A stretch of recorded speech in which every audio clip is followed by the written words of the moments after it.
So as I was saying yesterday, we discussed briefly about Russia, right? India-Russia relations. So is there anything else that we have to discuss about Russia relations? About let's say Russia-Ukraine war. What are the reasons for Russia-Ukraine war, and what are the implications on India? So there are two ways to look at this. It's too early to say. Don't you think so? The Russian war is only hardly 175 or 160 days old, and there is no definitive conclusion on what happened in Russia. And second thing, Putin has occupied or annexed the Russian territories, the 4 areas in Russia, to create a buffer state. The other day I was showing a map. No. Now the thing is, what will be the climax is something that we will remember. Sir, no, not all the negotiations. Who started the Russian war? What were the reasons? Only time will tell and history will tell. But definitely two people have to be blamed. One is the US president, the other one is Russian president. Both of them have escalated it, not de-escalated it. And the in-between countries like India, Germany, Europe, if you see yesterday, in the UK president, prime minister has to resign. She was forced to resign because of the economic crisis that her country is going through, right? At the same time, Putin is happy, right? And China might be laughing like, yes, I am happy that Russia and Ukraine are fighting, and US attention of US is focused on what? Russia. But the problem is, who will benefit from all of this? What does India have to gain from this? Presently, India is getting the oil, cheaper oil, okay? But other things are there, like edible oil is getting costlier. Indian students who were studying in Ukraine, what about their future? There were a lot of students who were studying for MBBS, right? So what about their future? What will happen to their education? The government did say that, I will entertain the continuation of MBBS within the country, but all these things are only theoretical in nature, right? Next, what about global peace? Is there a potential for this war to escalate into nuclear war? All these things have to be considered. So as of now, the Russia-Ukraine war is evolving. So don't come to any conclusions like this side or that side, like it's USA fault or NATO fault or Russian fault. Somebody will do some silly mistake. Like for example, Russia might be caught doing some human right violation. Okay, then all the moral authority that Russia will have will be wiped out. There will not be any excuse for even its best friends like China or India to say, it's okay for Russia. No, human right violation is no. So war crimes might be committed. Tomorrow we might come to know that Russia has committed war crimes, killing innocents, rapes, crimes, burning people alive, using chemical weapons. There are so many things that might happen in the next few months. So please keep all these things in mind. Definitely one thing is India's economic interests are affected. Yes, India's economic interests are affected. And our hope that Russia and China, or Russia will be neutral if there is an issue with China is gone. Russia is now more closer to China than ever. That is also a problem. Anything else in relation to Russia?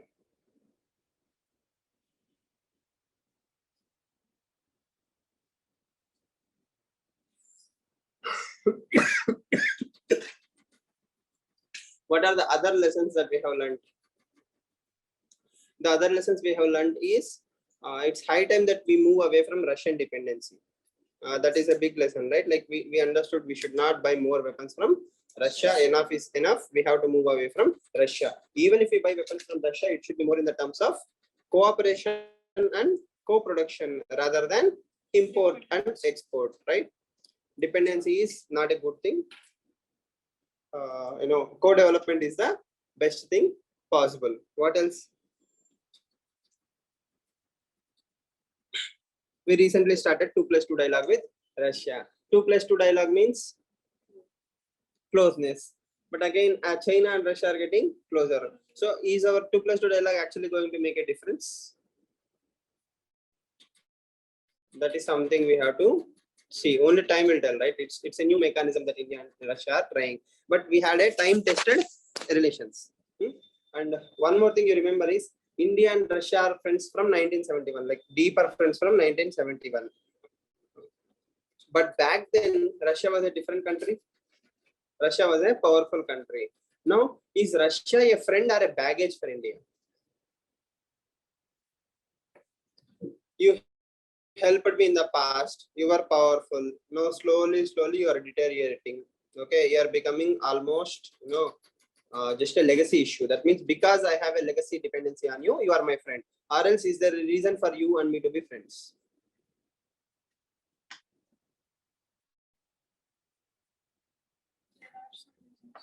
Like,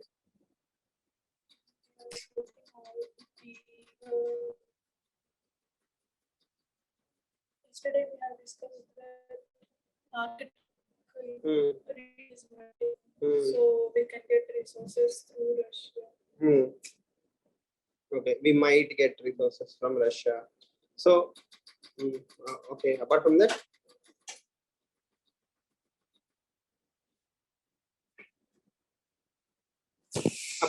we can also say for Central Asian control or Central Asian domination or Afghanistan domination or Afghanistan control, we still need Russia.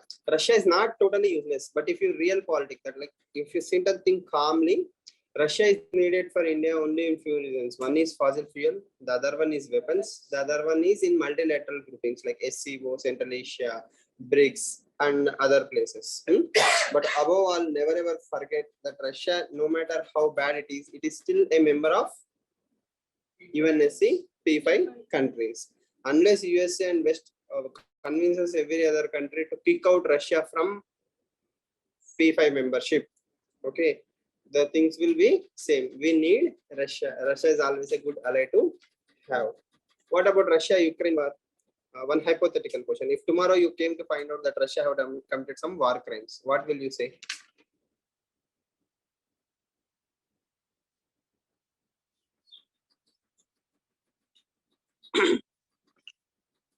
As India, its friend, what will you say?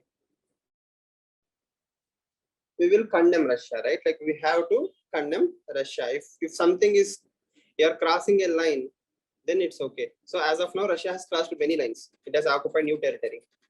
Okay, think about it. In place of Russia, tomorrow China is there. China started occupying Arunachal Pradesh. What will you do? Oppose. You didn't do that with Ukraine, right? Then you don't have moral authority. Just understand this. It may not happen, but Russia is saying, I have certain people who believe in me in Ukraine. Okay. Pakistan says in POK there are people who believe in me. If you go and ask Pak occupied Kashmir people, they might say, I like Pakistan. Oh, okay, because you like Pakistan, you join me. Then isn't it the same argument that Russia is giving? In Luhansk and other areas, Russia is claiming that there are Russian origin people. There is a lot of support for Russia in Ukraine. So I'm occupying those territories and people are happy. If tomorrow Pak occupies POK fully, like officially, and says this is my part, okay, is this exactly the same argument that you are giving? Then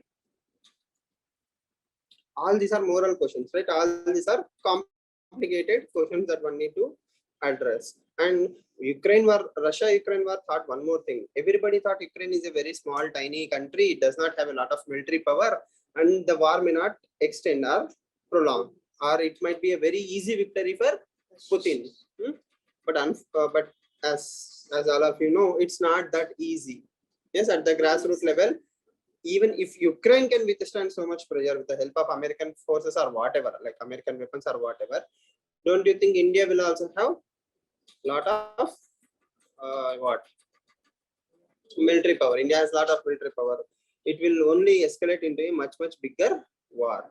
And there are some unofficial estimates. Around 50,000 Russian soldiers have died till now since the Ukraine war. That's a very huge number, 50,000. Yes, in Kargil war, unfortunately, it was around 1,500 to 2,000 for India. You can understand how big the scale of Russia-Ukraine war is. In modern times, we haven't seen such a full-fledged war, right? So all these things will clearly tell you that the world is changing and the global order is changing. You can understand the global recession now coming up. For example, if all the economies collapse, Europe and other countries, that is one of the reasons is Russia-Ukraine war. Energy crisis will come.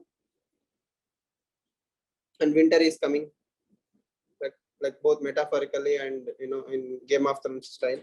Winter is coming. So when winter is there, you need more energy. And European countries are coal countries, like all of you. There is a dependency on fossil fuel. So more and more complications are going to happen. So it's in everybody's interest that Russia-Ukraine war stops as soon as possible, or else it will damage the geopolitical order for a long amount of time. And the small problem is world is interconnected. If global economy slows down, Indian economy will also slows down. That's the underlying issue. And as you know, software industry is dependent on Western countries like Europe and USA. If they slow down, even our services will be severely affected. Okay, next, more people will start preparing for bank exams. That's one more side. No? So having said all these things, we'll see. Again, it's all interlinked. We will interlink. Don't worry. It's not visible.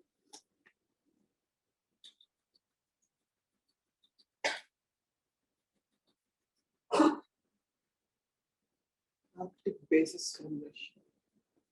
Am I not sharing the screen? No, sir. Oh, okay.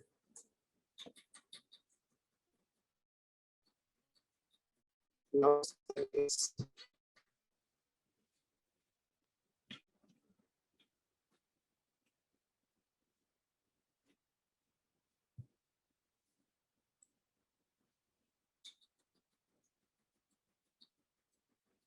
okay. So today we will briefly see the European Union, India EU relations or European Union relations. Remember, this is purely geostrategic and geoeconomic in nature. Okay, geoeconomic and geostrategic in nature. Geopolitical is there, but it is not that important for India as of now. From Indian perspective, it's more about strategic and economic. Economic means money related. Why do we need European Union? European Union is mostly centered around money and collaboration. Okay, why not geopolitical? Because India does not have a locus standi there. That means our proximity is not there. We don't share any geographical boundary immediately, but financially we are severely impacted. So UK. Again, you might be aware there is a difference between Great Britain and UK. We interchangeably use them sometimes, Britain and UK. Is there a difference?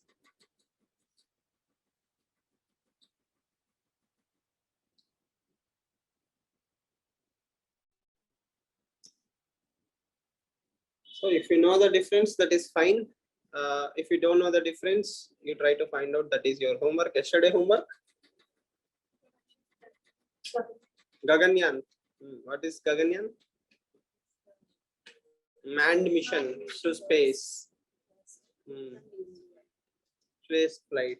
Okay. To moon. Moon only. Okay. It's LEO, low Earth orbit. Okay, LEO. Anything else? It's expected to be launched in 2024. Okay. 23, 24. Any other homework? No, that's it. Countries that have landed on moon. I think Pradeep have answered it yesterday only, right? Only USA has landed so far. Yes. Apart from USA, no other country have landed. Everybody is planning. Even the Russia has failed to do that. Okay. And if you believe in Transformer movies, that's an entire different story. Okay. No. Now coming to European Union, you can picturize. This is Europe. The other side is Russia, right? So the border area is Eurasian region. And why is European Union important for our UPSC perspective? Belt and Road Initiative is very nicely connected to this region. A lot of European Union members are also members of Belt and Road Initiative. They are interconnected with China. Okay, and at the same time, the present hotbed, that is the NATO expansion, the collapse of European economy also brings this region into the focus. Where is Russia? The more or less the cement color, that the dark light cement color is Russia. You know Ukraine? Yes. And you can clearly see there is an overlapping of European Union members and NATO members. Some of the NATO members are also European members, European Union members. And there is a difference between union and free trade agreement. The advanced form of free trade agreement is union, right? India is a union of states is different. Union of countries is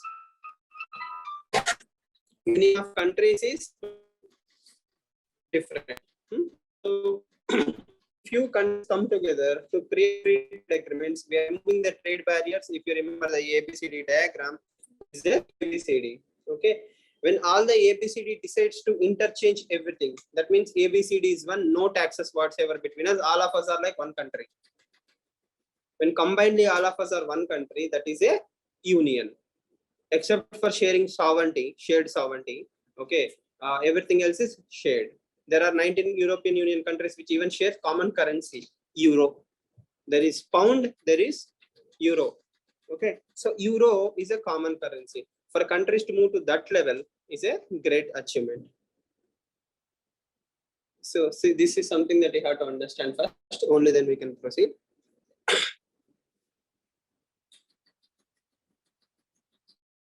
Free trade areas. Remember free trade areas, ABCD? No? What does it say?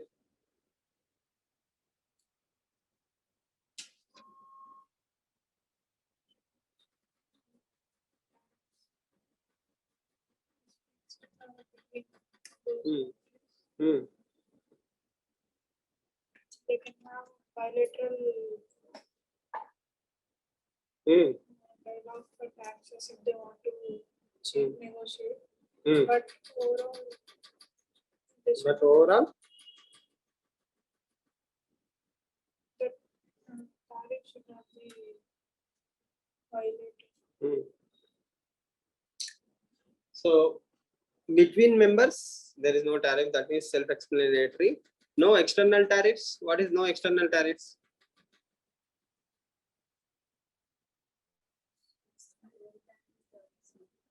Other than those members.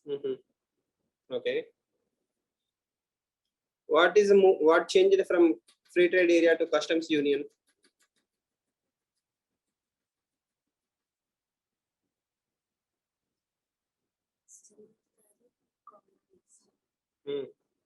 Common external tariff and no external tariff. Apart from that, no border checks. For example, once you have a union, you can move goods within that union freely. If any one country is importing goods, it's as good as importing into every other country. There are no internal barriers again. So unions are next level of trust. Okay. And the last one is single market. So again, all these are like utopian states, right? Like this cannot 100% happen. Even European Union is not perfect. It has its own problems and issues. That is why UK wanted to go away. So Britain exit is Brexit. So Brexit happened. So just understand, union is an advanced version of free trade agreement. So union is better than free trade agreement. And as of now, all these countries are still together. They want to help each other out in economic terms. And there are powerful nations. Forget about small nations like Romania, Hungary, Austria, and all these things. But there are some powerful nations: UK, France, Germany, yes, Switzerland. Technically, again, Switzerland has its own problem. Okay, these are very good nations. Like we have very good trade with them, and India imports a lot of goods and services from these nations. Second thing, these are the same countries which have some technology. Like if you take Germany and UK, they are very good in industrialization. Okay, obviously industrial revolution started in Europe, right? They are very good in industrialization. The thing is, if India wants to diversify its supply chains, the next best option is European countries. They may not have land and resource. What do we have? Land and resource. Resource here means not money. Resource here is human capital. India have the largest human capital. We are demographic dividend, right? Like we are very young now. So if Germany wants to make something, it can set up shop in India and take the help of product linked incentive schemes. So Germans and Indians can collaborate and create an alternative supply chain to whom? China. So whatever Germany limitation is there, India can overcome it. Okay. Whatever UK geographical limitations are there, India can take their help. Okay. Every small country can teach us something. For example, Denmark and other things are very good in inland waterways. Okay. Horticulture, electric vehicles, they are progressing. Even a small country, Romania, if you search it, okay, Romania is very good in digital governance. It is one of the world's leader in digital governance. Okay, so we can adapt a lot of things from all these countries. So cooperation between European Union and India will always yield fruits for both of us. We are still struggling to negotiate. Okay, free trade agreements on goods and services and other things we are trying to negotiate. But the thing is, it's not easy. As all of you know, negotiations do not happen overnight. First of all, satisfying one person is difficult. Satisfying 27 different countries is a challenge. Then you have to satisfy India also. And India is a continent of its own. Like there are so many states, so many problems. If we make an agreement, some goods will come very cheaply to India. It will affect domestic countries. Then politics will come. Like this, lot of hangama is there. But still, European Union is a good trade partner. Next. And as you can see, it's more or less is having a very good blue economy. So we also can learn a lot of blue economy related stuff from European Unions. Okay. So what are the other common areas? As I said, NATO. NATO is a common thing between European Union countries and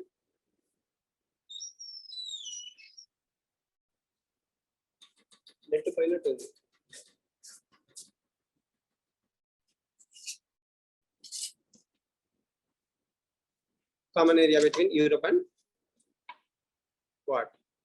European Union and USA. Okay. Is India a member of any union? Can India and its neighbors share a common economy? No. Isn't it possible? Don't you think it will increase India's influence? But what will happen? If our neighbor, any of our neighbor collapses, we will also have a impact. But can Indian economy withstand the size of the problem? For example, if you face $300 billion loss overnight, like Pakistan collapsed, our foreign exchange reserve is only $600 billion. So can we withstand 300? I mean, 50% overnight gone. Can we withstand? No. So India is still not ready for such adventurism. Okay. Next. So again, it's a very dry area because European Union is evolving. Some countries are coming, some countries are going. Within them, they don't have clarity. And right now, in 2022, the present context is Germany is suffering, UK is suffering. So the so-called big countries in Europe are already suffering. There will be economic recession. Then there will be a slowdown. So we don't know which country will come out stronger, which country will become weaker, what will be the political crisis. So European Union is going to be a little bit unstable in the future. But the thing is, India can help them by negotiating the trade deals, promoting help. So when we are suffering, we can collectively work. Okay. So this is as per Indian government data. Whatever you are seeing on the board is the three kinds of classifications. When we say India and Europe relations, we are not exactly saying India and European Union relations. There are three different sizes of trade. I will show you the numbers, you will understand.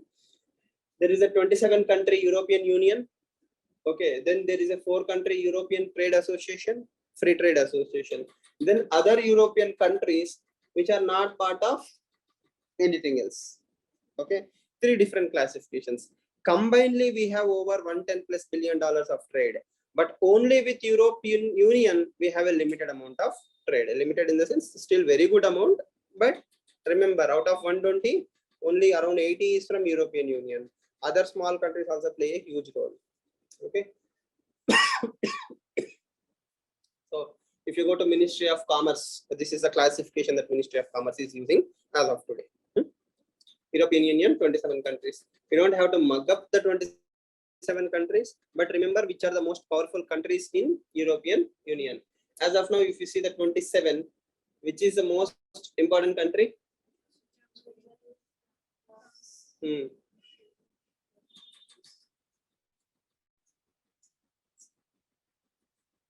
France. France is for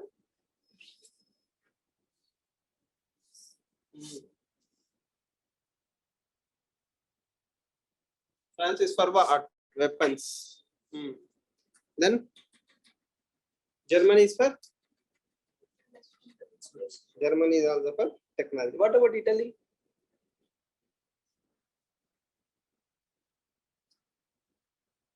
Pasta? No, stereotyping, right? When I say European Union, do you connect with any one country? Ah, yeah, this is very, very important. No.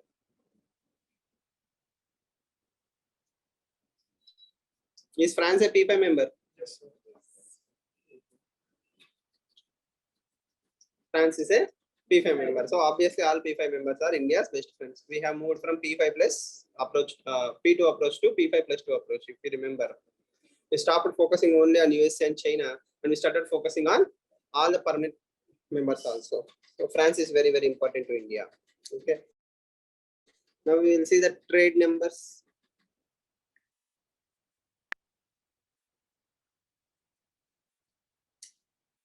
As I told you, the trade numbers are biased towards European Union. So the 27 countries collectively are creating $80 billion.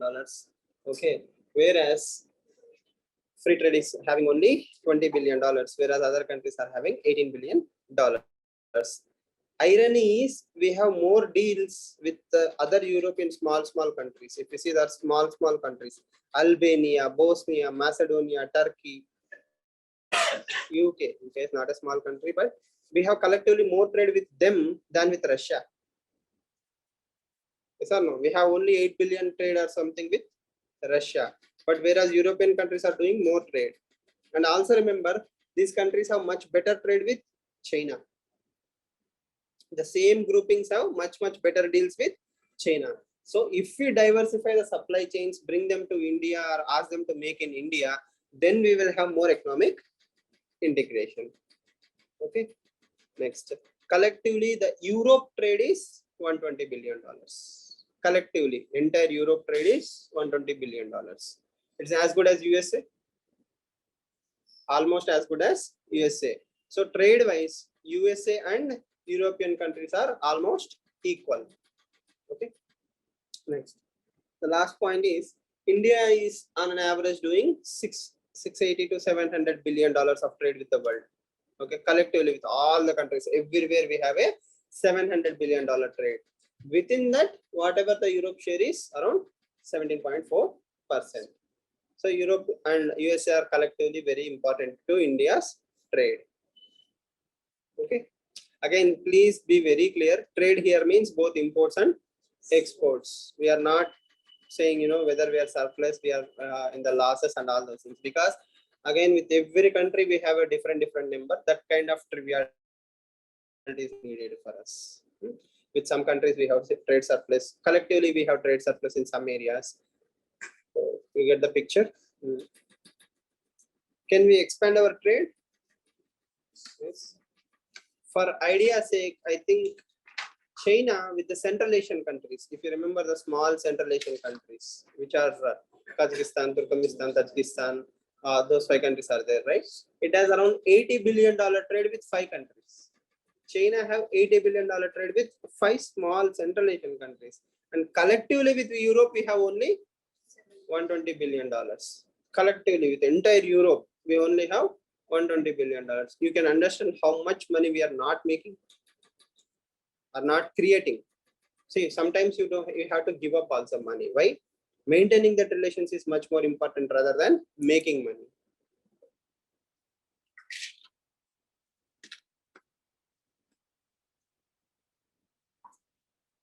So you can go to Commerce Ministry. I have added the source as well. You can check whenever you are free, not at all needed. As I said, the numbers keep on changing. If you open PIB, let's say in June, they will have $116 billion. Again, if you open in now, it will say $119 billion. Tomorrow, if you open, the numbers will change. Average is more than enough, right? Not accuracy.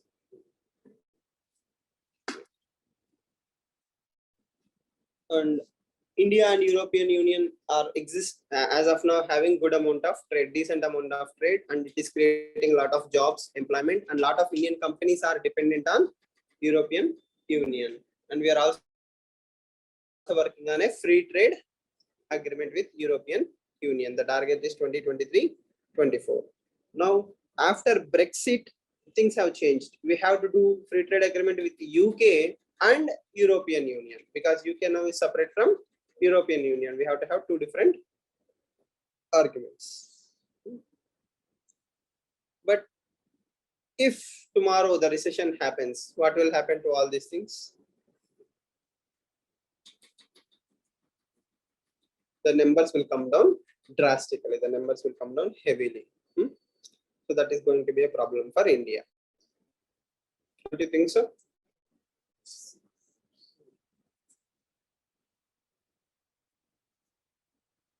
Right?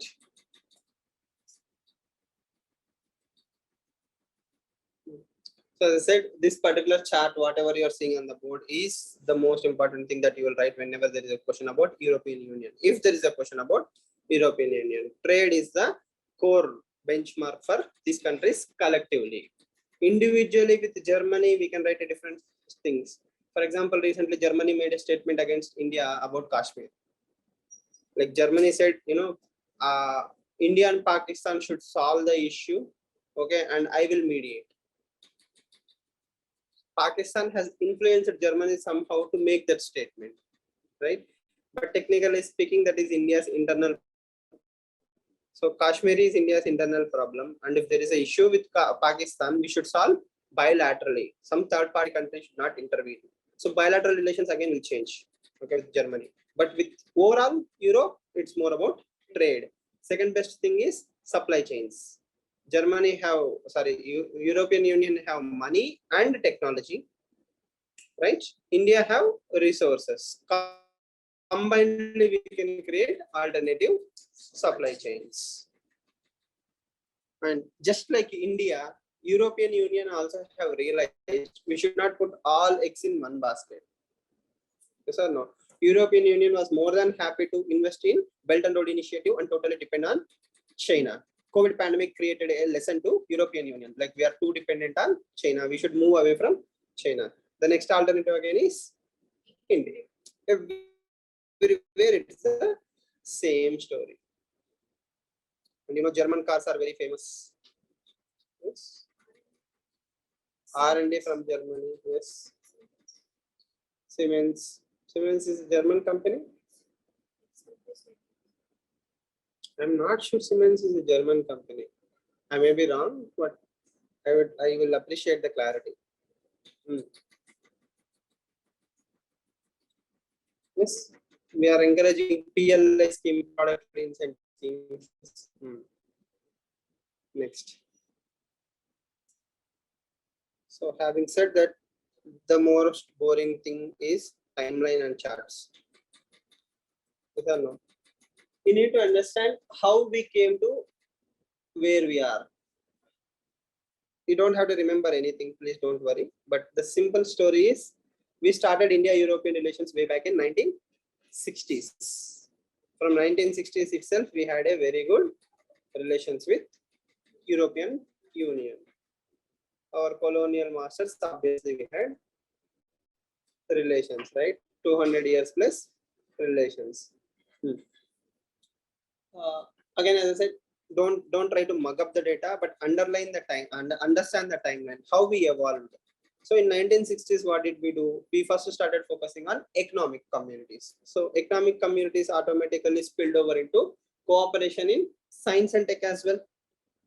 For example, European space agencies and ISRO have started working together. Then again, we move towards commercial cooperations. End of the day, it's all about money with European Union. Timelines are not exactly, I mean, years are not important. The story is money, technology, money, and cooperation. Then 2000, the landmark India European Union summits started. So the thing about summit is, whenever you come to a summit, you have to sign or promise something. Yes or no? Whenever two people meet, okay, you give sweets or some exchange will happen, right? So every time a summit happens, people will announce new schemes. So summits are like the push institutionalization of the relations. So more summits means more institutionalizations. So if 2 years down the line, I'm supposed to meet Europe again, okay? So whatever old promises I have made, at least I should work on them. I cannot keep on giving new promises, right? So summits will keep pushing the agendas. So summits are institutionalization of mechanisms.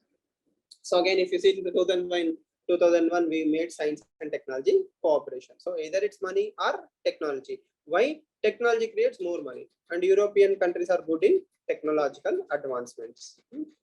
2004 is the landmark of India EU relations. Why? For the first time in 2004, the partnership has been defined as strategic partnership. So the relations are elevated to strategic partnership. So it's only 8 lines in our notes, but if you look at the timeline, it's 40 years.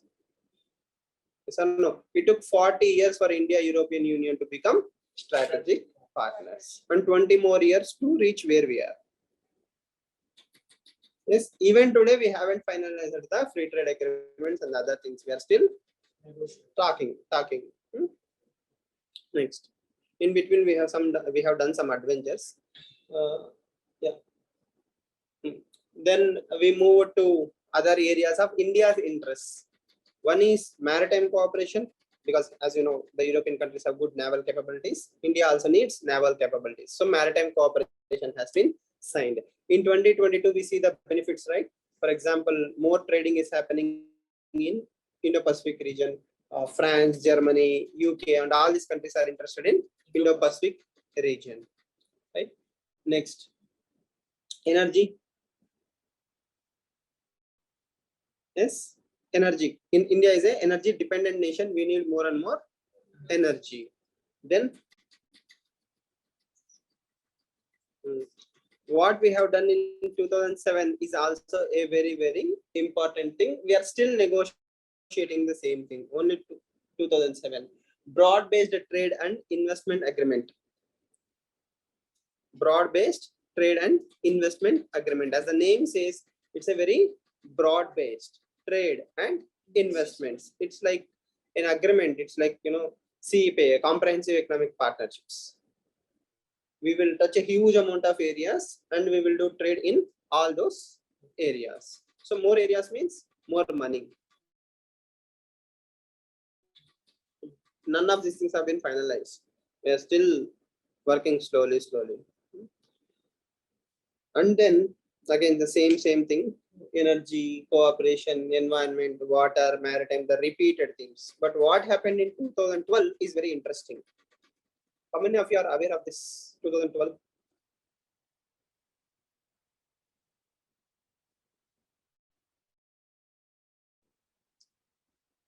Enrica Lexi incident.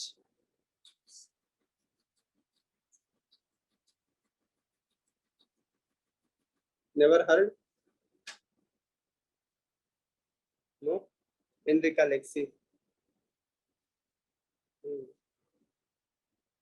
So in the Kerala coast, okay, 2 French sailors killed 2 fishermen and the suspect that they are pirates.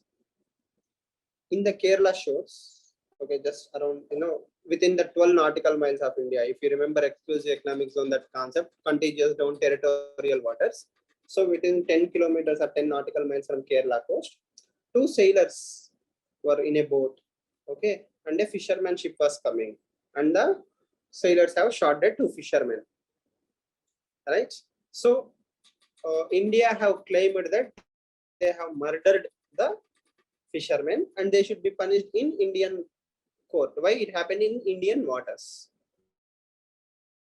France claimed that it happened in international waters. India do not have authority. That became an international incident. And if you see, 2015, entire European Union passed a resolution against India.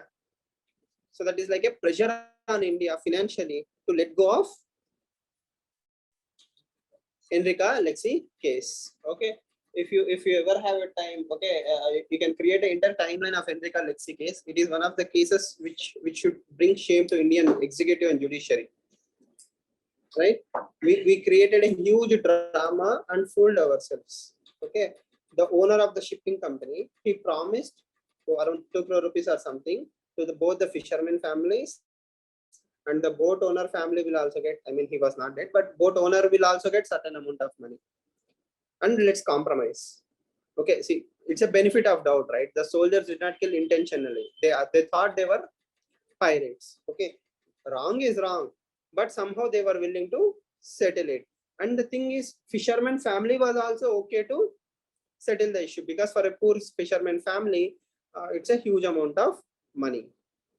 Okay, then what Indian government has done is thrown the sailors into the Kerala jails. Like, then Kerala High Court intervened, saying no, they cannot leave the country. Then it went all the way till French ambassador. Okay, so a lot of drama has happened. Then the case went to Supreme Court. Then Supreme Court said for Christmas they can go to France and come back. Okay, they went there, they did not come back. Okay, I mean, once you release someone, they won't come back. Okay, it dragged for years. I think last year, 2021 or something. Finally, the case was closed. You know how? By giving monetary compensation to the families. Okay, for 8 to 10 years, you dragged the case and you came to the conclusion one. Like, that was the first solution that was offered. And after 8 years, an international drama. Like, France blamed that Indian courts are not equipped. Okay, they don't have the capacity, or the jails are not good. We shamed ourselves in international market. Okay, we dragged relations unnecessarily. We went to Supreme Court, and High Courts do not have clarity. I mean, it dragged for years. If you read the entire story, you'll understand how many mistakes that India has done. The concept is what should have been solved in arbitration, like by sitting and discussing. It dragged, and India made a huge mess out of it. So it's a lesson on how not to deal with international cases. Okay, you can understand if European Union itself is involved, and there is a solidarity among them, right? So that also affected our relations. The reason I told you this story is the same also applies to other cases in Indian judiciary. Most foreign companies do not believe Indian judiciary. Why? It's time taking, time consuming, and contracts are not enforced properly. So let's say you're a French industrialist. You came and set up shop in Hyderabad. So a local guy said that he will supply something, and he did not supply. Then if you go to the court, you should get the judgment as soon as possible. But there are no guarantees. Yes or no? So all these bilateral issues are still existing. Then in 2020, recently we have finalized, or we started working on India-EU strategic partnership. So we are still working on these things. Only 2 years old. So if you see the timeline, 2030, 2035, probably we will finalize what we started in 2020. Yes or no?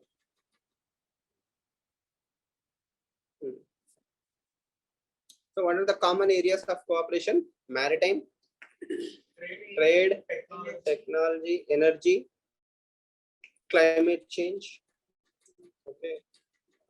You can see in nuclear energy and environmental protection is one more thing. Okay. Then trade negotiations, maritime security. The last point is 2021 maritime security dialogue is also being there. So end of the day, it's the same themes. It always rotates around the same themes. So if you see the 5-point agreement, where we want to focus on the next 5 years, these are also the same things. European Union want to focus on 5 domains. What are the 5 domains? Foreign policy and security. trade and economy, same concepts, sustainable modernization of partnership, global governance, and the last one is people to people relations. How will you promote people to people relations?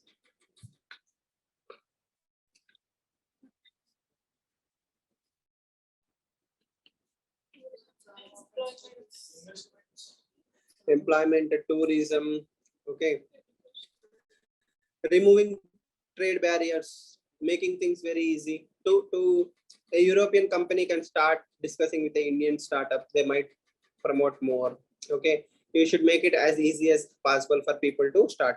P2P, B2B are very powerful. People to people and business to business. Only then government to business and all these things should happen. So people to people relations are pivotal. Tourism is very common. Then if you negotiate more trade items, like for example, if you reduce the barriers of a lot of items to come into India, automatically more Indian businessmen will start discussing with European companies. For example, alcohol is a very common theme. Yes, one of the most favorite imports from of India is alcohol. Yes, and you know, excise is a very important source of revenue for states. Telangana itself makes around 30 to 35, 40,000 crores on alcohol per year. Yes or no? And Europe is famous for exports of alcohol, especially Scotland. You know, wine also, Spain wine. Right. Got it? So European Union is all about money. Trade you have seen, climate change, you get the idea. There is one more thing, the climate change. European Union is very interested in becoming a net zero or zero carbon emitting nation. Germany even tried this. Okay, Germany also almost became a carbon neutral country, right? Carbon neutral countries means whatever the carbon they are releasing, they are more or less absorbing, or they are moving towards clean energy, green energy. Like every electricity, every watt of energy produced in that country came from renewable sources. So European Union is pioneer. And what is India looking to become? India is looking to become a renewable energy hub. Yes or no? Solar panels, wind, and all these things. And Germany also is pioneer in grid connections. That means every house will be solar roofed. Okay, they will produce some energy, and the excess energy will be exported to the discoms, distribution companies. Okay, so right now, you know, right, in India, we buy electricity from distribution companies. Yes or no? If you have excess electricity, what you can do? You can sell it to the discoms, vice versa, not import. So imagine every house in a particular area in Hyderabad is having a rooftop solar or something. They generate a lot of electricity, and that electricity will be exported back to discom companies. That's a very good thing, right? So we can work on all these areas in relation to climate change. And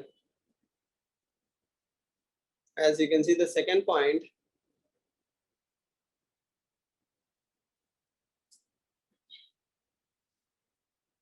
European Union is working on something called as Fit for 55 package, and it is more about carbon neutrality. What is carbon neutrality? Emitted. Hmm. Hmm. Hmm. How do you absorb carbon? Yesterday I forgot to ask that question.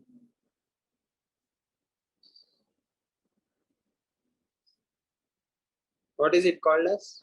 How do you absorb carbon? Yesterday I told you like 100 will be released, 100 will be absorbed. Everybody said yes sir, yes sir. How do you take back the carbon?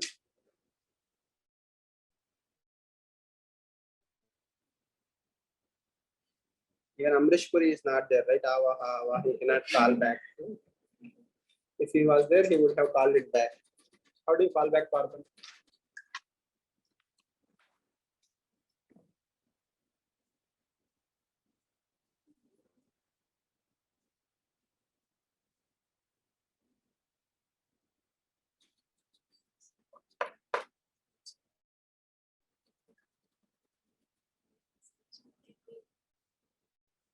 By oxidation, as the name says, oxidation is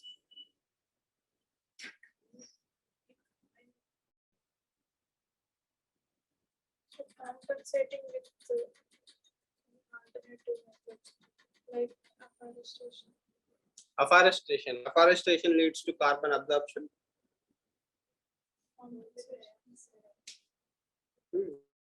How does that happen? I'm talking only carbon dioxide only. Trees, plants absorb carbon dioxide.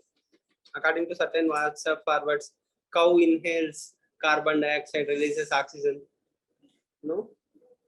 Exhaust gases with Certain chemicals. releasing into the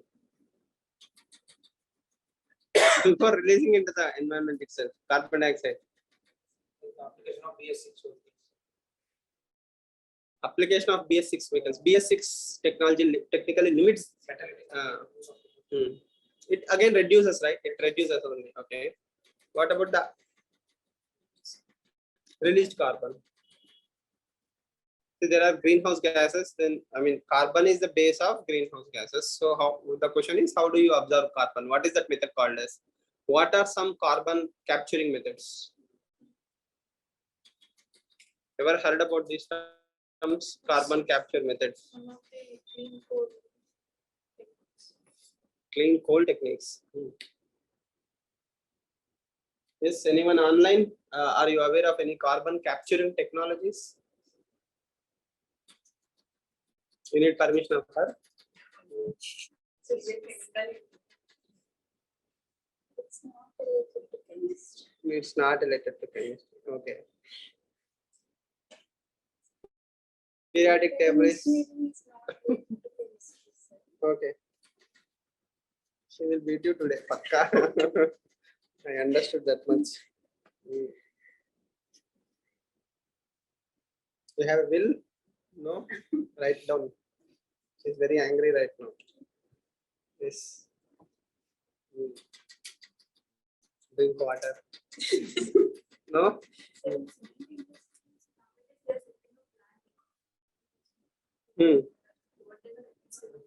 They are absorbing. So write down a term, carbon sequestration. Carbon sequestration. Sequestration. SEQU. Sequestration.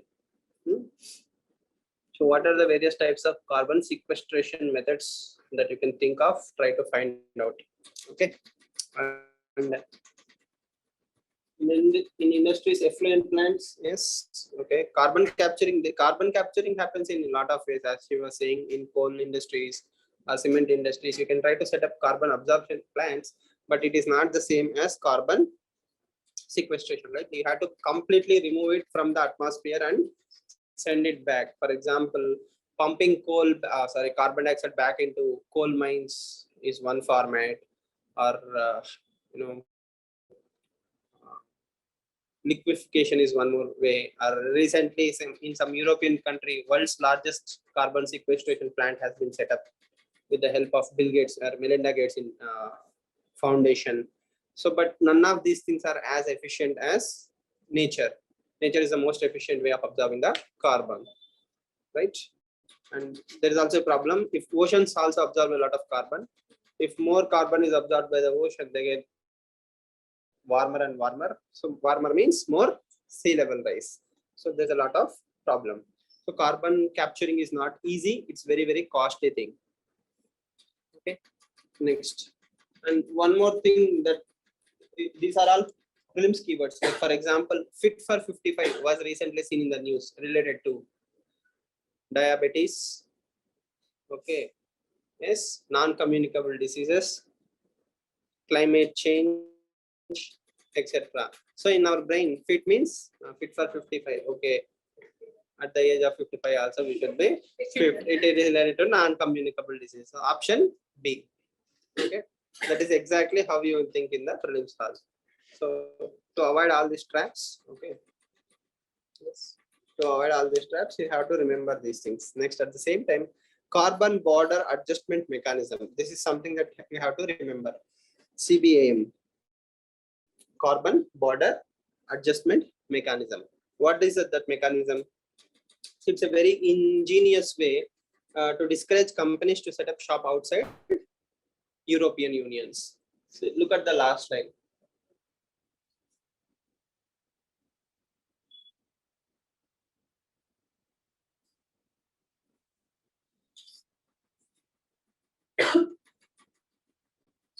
What does that mean?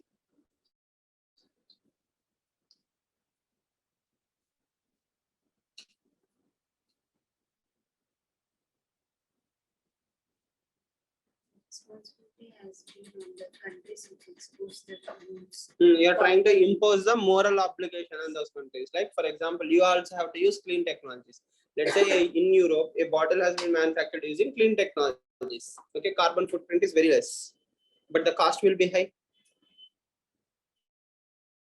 Yes or no? So let's say Bangladesh has produced the same bottle, everything is same, but Bangladesh use more carbon dioxide or more carbon footprint is higher. So if I tax the Bangladeshi bottle more and European Union bottle less, then automatically either it will encourage Bangladesh to move towards clean energy or it will give impetus to domestic goods. But end of the day, if we promote more clean energy, automatically it will become costly. Unless there is a revolution where clean energies become very cheaper. So this is a mechanism, carbon border adjustment mechanism. Obviously, as you can understand, developed countries are not happy with this CBAM, especially India. India is not happy with this mechanism. Okay, we are not totally in that stage where we can force our industries to become, carbon neutral or reduce their footprints. They are costly affairs, right?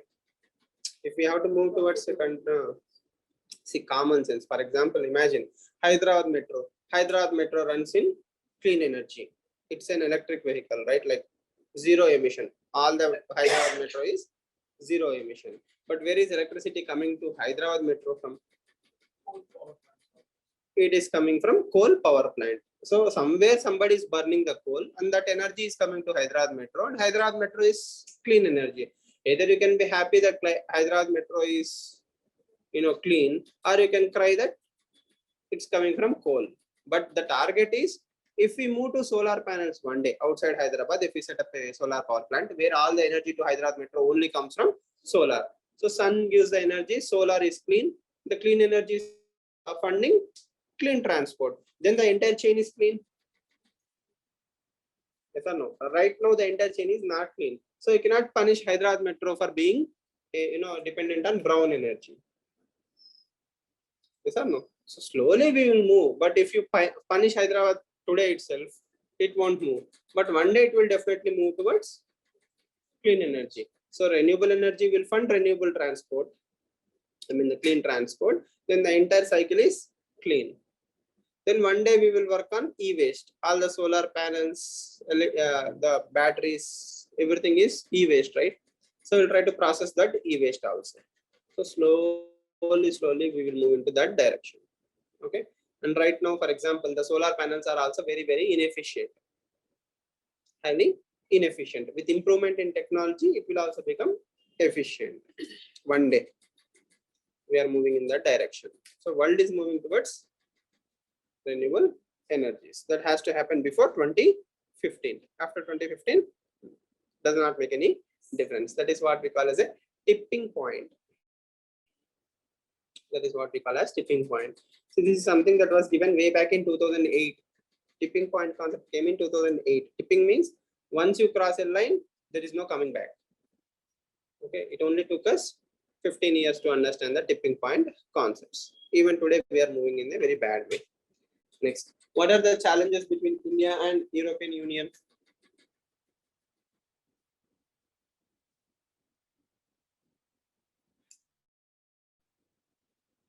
Has better trade with China. Europe has better trade with China. Good.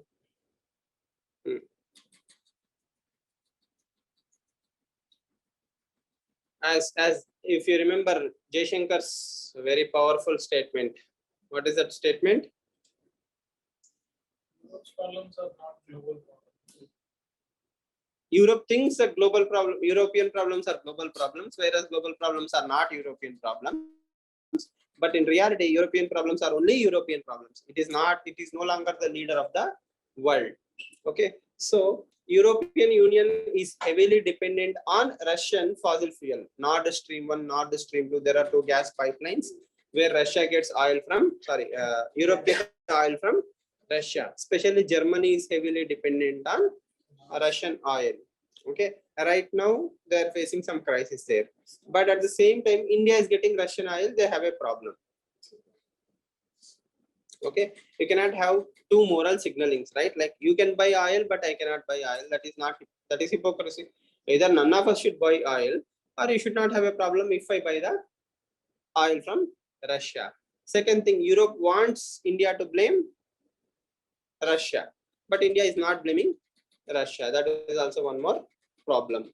Next, and let's say data localization is also one more problem between India and European Union. As you can understand, India wants low tariffs. India wants low tariffs. European Union is not happy in giving low tariffs. At the same time, European Union want India to open up the borders to certain goods. Okay, let's say pharmacy or something else. If India opens the door to European Union, a lot of dumping will happen from European Union. So trade is always a tricky area, right? There are certain things that which you are good at. There are certain things where you are bad at. For example, geographical indication products, GI products. GI products means obviously they are special and unique to India. So India wants to have a GI trade with Europe. We can export more GI based goods. There also Europe is afraid that if GI products start coming from India, the domestic markets might be affected. Vice versa is true. India is afraid that if we open the trade barriers to Europe, domestic market might suffer. But the thing is, there will always be damage. But you have to prepare your domestic industries. For example, as I told you, we were afraid of opening the doors to Australia in RCEP, Regional Comprehensive Economic Partnership. Australia is very good in dairy industry. India also have a lot of dairy industry, but our dairy industry as of now is not that efficient in the lines of Australia. Australia has a lot of automation, right? Everything is automated. They have technology. They maximize the milk output from artificial insemination to advancements. Everything is technologically outsourced. Even milking. When milking happens automatically in a lot of places. Even in India, we have all such systems, but not at mass level. So if we open the dairy trade to Australian products, we might kill the domestic industry. That is our fear. Then we had 15 years to update your dairy industry. It's our problem that we did not help our farmers to upgrade their skills in related to dairy industries. Yes or no? India is the world's largest producer of milk, consumer of milk. But still, every 6 months you see that milk prices are increasing. How is that possible? Either people started consuming more milk, or there is a mismatch in the entire supply chain. Clear? Right? And these are some things. And the milk production is not optimized, efficient. Some cows are not giving a good amount of milk in comparison to other cows. So we are not upgrading the skills, taking care of the health, or maintenance cost is too high. So there are so many things that India is not doing for its farmers. Then you cannot blame other countries for being efficient. If you want to open up for your market, you have to be globally competitive. Next. If you see countries like Italy and other European countries, they are happily participating in China's collaboration. They are working very closely with China. Belt and Road Initiative, China. So European Union itself is not totally clear whether we should cut ties with China or move away from China. But they have the intention to move away from China. We should take that opportunity. But still, because of the ambiguities, we are not proceeding. And India is notoriously famous for not completing projects. So if you promise them something like, you can come and set up shop in India, if you don't deliver within 6 months, then the project will go away. All these things are important.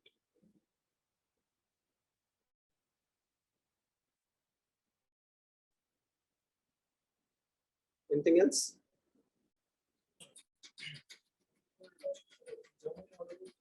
carbon neutrality. Hmm. So they realize that it's a sham. No, technically carbon neutrality is, at least from now I'm reducing the impact, right? Collectively. Two things. One is carbon energy creation. Germany moved towards renewable energy.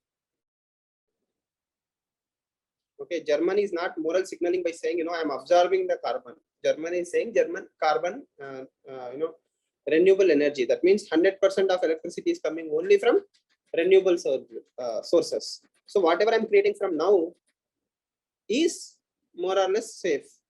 Whatever I have created till now, I am not talking about that. Whatever I am creating from now, I have definitely stopped adding things to the planet. So even today, if you look at it, 40% of India's energy comes from renewable sources. Okay, what are you using that 40% of energy for? Industries. Industries will create more carbon emissions. So India is not virtue signaling, like our Germany is not virtue signaling.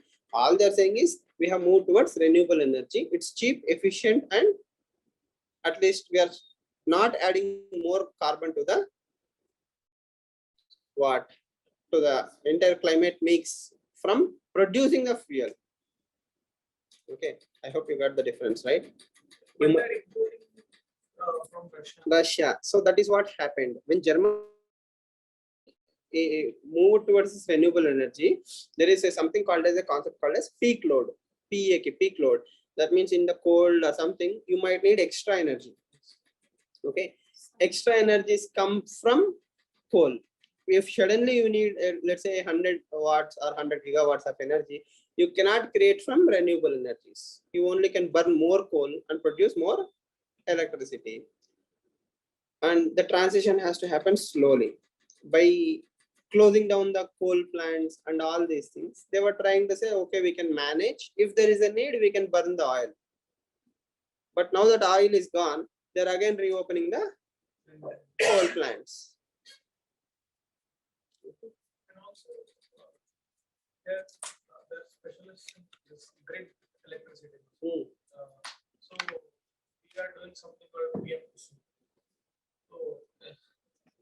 if we can cooperate on that.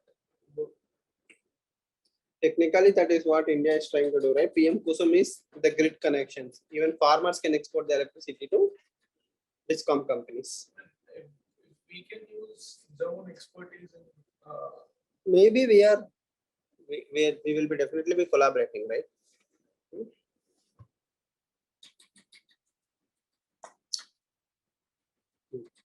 Okay. Again, always remember, wherever there is money, first money has to flow. You cannot wait for money to flow one day. First, you have to start the 1 rupee, then the 1 rupee will slowly become 100 rupees or 1000 rupees. You cannot sit and wait only when it comes 1000 rupees, I will start the trade. It won't happen. So dialogue and negotiation is the most important thing.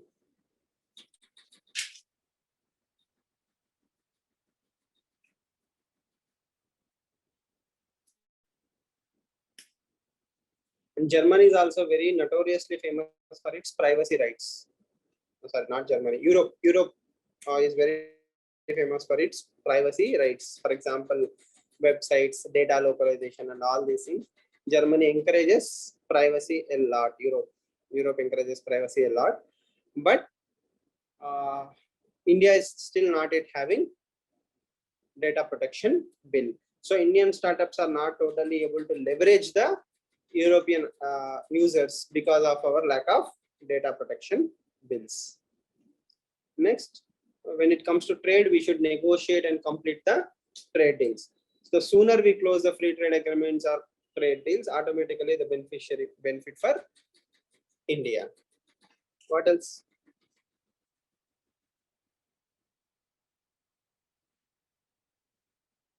And as you remember, a lot of trade happens in Indo-Pacific region. European unions or European countries are directly not present in Indo-Pacific. They need India to have a better free Indo-Pacific region. Collaboration is happening. AUKUS is already happening.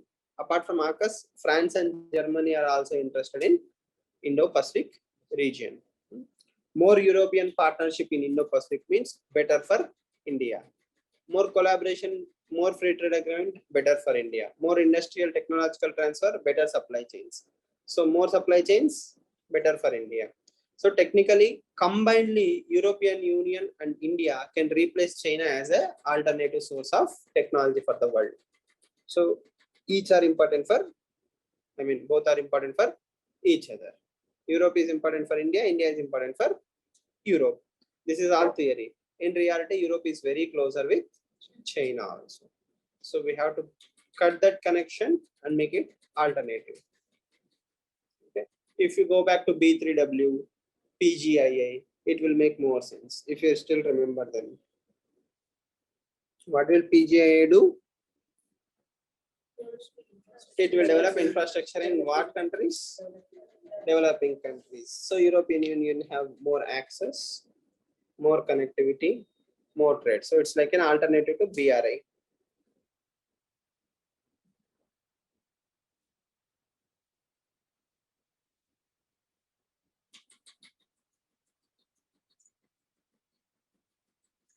Same, even in the sleep also, if you don't know any answer, more or less the same areas will work. India and Europe are working on cyber security. India and Europe are working on counter-terrorism. India can teach pluralism to the world. Europe is now learning what is the meaning of pluralism. More migrants and refugees are started settling in European Union. India always had lived with refugees and migrants and different ethnicity people. So we can teach them pluralism, secularism. They can also learn from our thing. You get all these points, right? So how to deal with the migrants and all these things Europe is still learning. And we are world pioneers in vaccination, Vaccine Maitri. So Europe can also start learning Vaccine Maitri or how to share with the world. Yes. Common themes, counter-terrorism. Europe also have seen a lot of radicalization. Radicalization means youth will be radicalized to become terrorists. So someone from Pakistan origin or somebody came and settled in Europe. He became radicalized. He killed someone. Yes, so Europe is facing radicalization problem. Bomb blast attacks in certain European capitals. Okay, even in Britain they have bomb blasts. So India is also a victim of bomb blasts. So India knows how to handle terrorism. So on terrorism we can work with each other. Space agencies are already working with each other. We have metros throughout the country. We are planning metros. So where are the metro coaches coming from? Have you seen the company's name?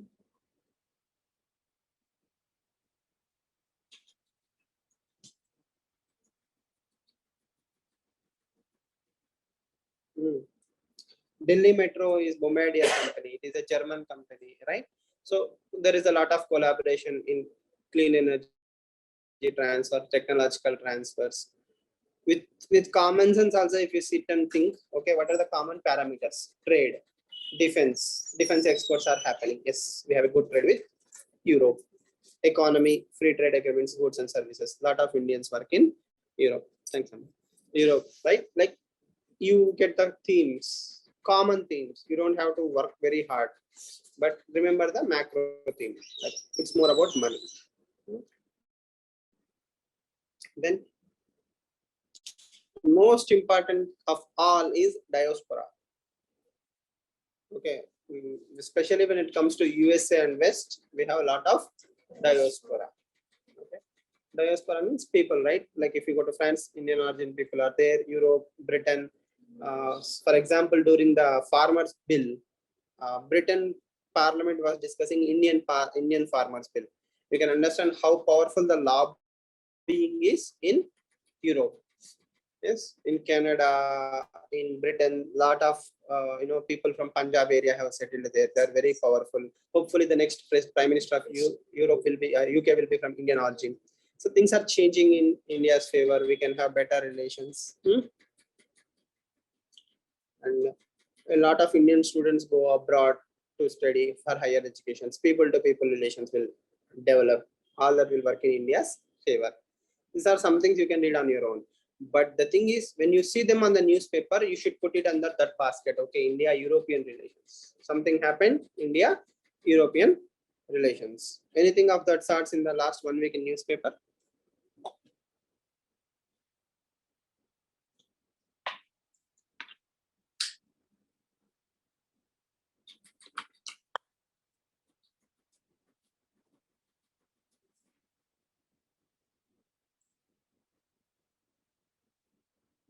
President will come very soon to increase in India. France president will come to India. Okay.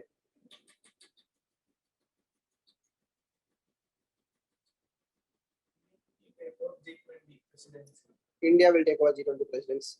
Good. May not be useful, but we have to cooperate with you on fugitives. Vijay Mallya, Nirav Modi.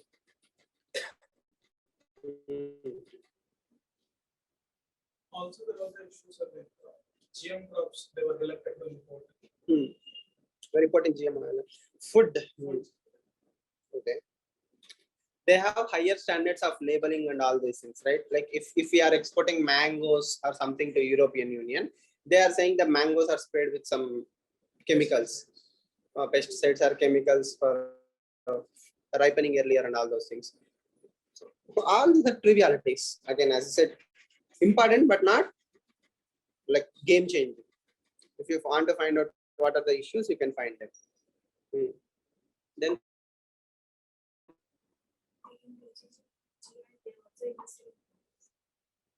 they also invested in Indian companies. The PGIA, the grouping will invest in Indian companies, right? Promote clean energy, food security. That is what it's a win-win scenario for India, right? And for the globe also. Like promoting lifestyle. Yesterday, Modi announced. Article also.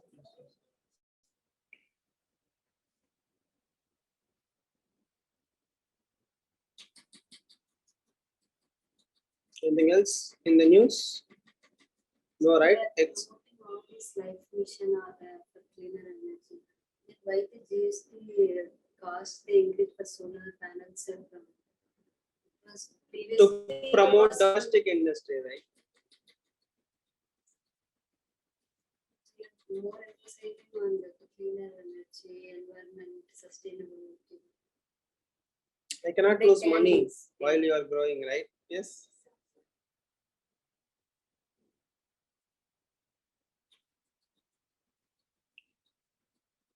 Again, as I said, the West is not willing to actually give all these green technologies to India as well. See, there are hundreds of trivial issues we can discuss. For example, there is an abortion issue.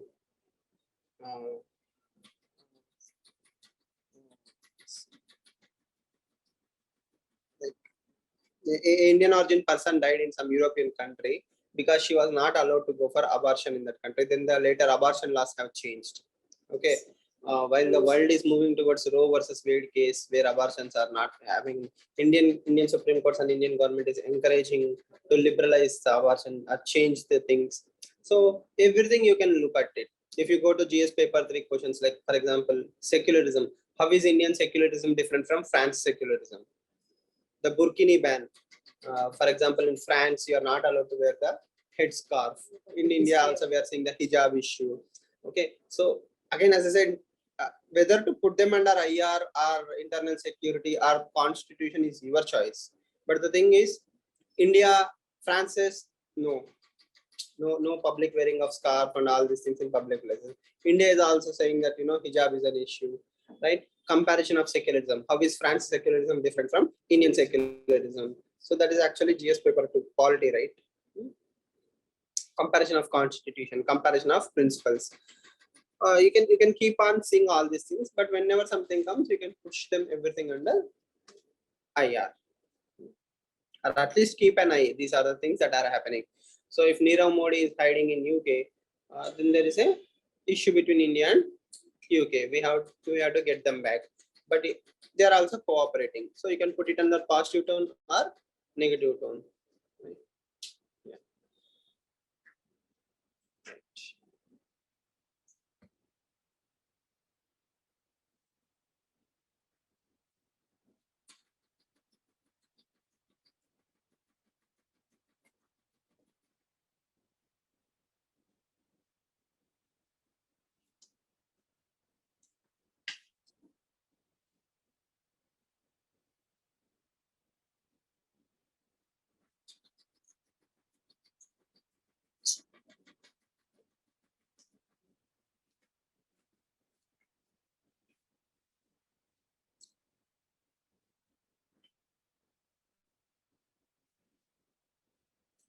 What are these countries?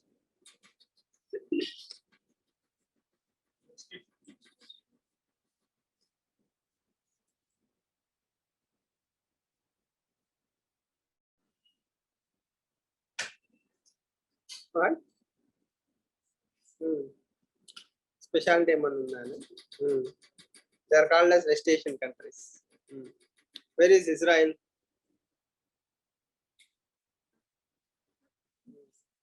Where is Israel? It's still visible. Okay. What is specialty of this region for India?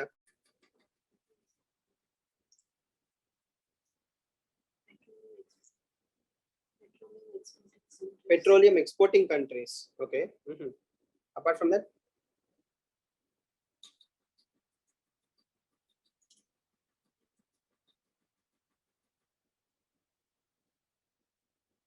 China's dominance is more in China's dominance is more in West Asia. USA? USA is more dominant, not China. China.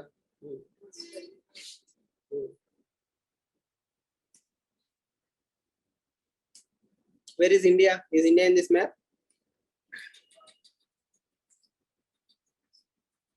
At least Gujarat coast is visible in the map, right? If just part of Gujarat coast is visible. As you can understand, India, Pakistan, Afghanistan, then Iran, and the rest is West Asian countries. So West Asia, is Africa is also a part of this equation? Is Africa also involved in this region?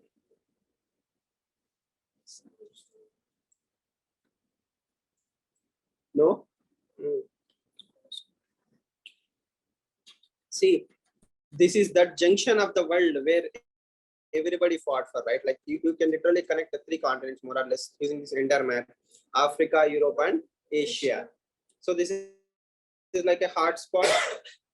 This is a hotspot of relations, and there is a lot of ethnicity also, especially Islam and Christianity. Whatever crusades and all these things, the holy sites of Islam, everything will fall in the map that you are seeing more or less. Israel, right? Iran, Iraq, and if you see the Strait of Hormuz, the choke points, okay, then Suez Canal, everything. It's a very important geopolitical area, geostrategic area, and geoeconomic area. When you remember the notes of Indo-Pacific region, we told Indo-Pacific is the new global theater. Before Indo-Pacific, this was the global theater. This map is the most important area for all countries: Europe, China, Russia, India. Right now, again, this region still have importance, especially for India's interest, for two reasons. One is USA have stopped showing a lot of interest in this region. The major advantage being USA have its own oil source now, shale gas. USA. So as you can see, the last point we were discussing was how it is important. These countries made good amount of money. Now they are sitting on something called as sovereign wealth funds. Sovereign wealth funds. As the name says, it's sovereign wealth.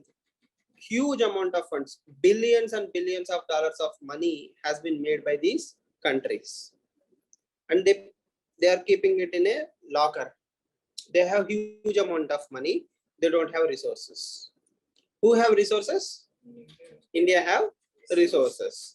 So West Asian countries are interested to invest money on India. When India grows in the next 25 years, India will become a big nation. The West countries will get certain returns. It's like, angel investors, right? Like West Asian countries have money.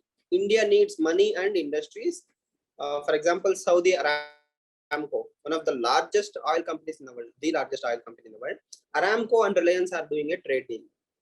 Okay, Aramco will give a lot of technology, money, and everything to Reliance refineries. So Reliance company will become bigger. So when people start moving away from fossil fuels, Reliance will also have other areas like renewable energy and other things that will get money, and some money will be reverted back to Saudi Arabia. In future, these West Asian countries might be only tourist destinations, nothing more. Okay, because they don't have water, they don't have industries, they don't have anything, right? Saudi Arabia and all these are desert nations. Like they have nothing except oil. Until the oil was discovered in 1970, it was a barren land. Once oil was discovered, it became one of the most powerful region. Then slowly what happened? USA have killed all the dictators. If you look at Iraq, okay, Saddam Hussein and all these people were slowly killed, and nobody is bothered. Oil is flowing freely.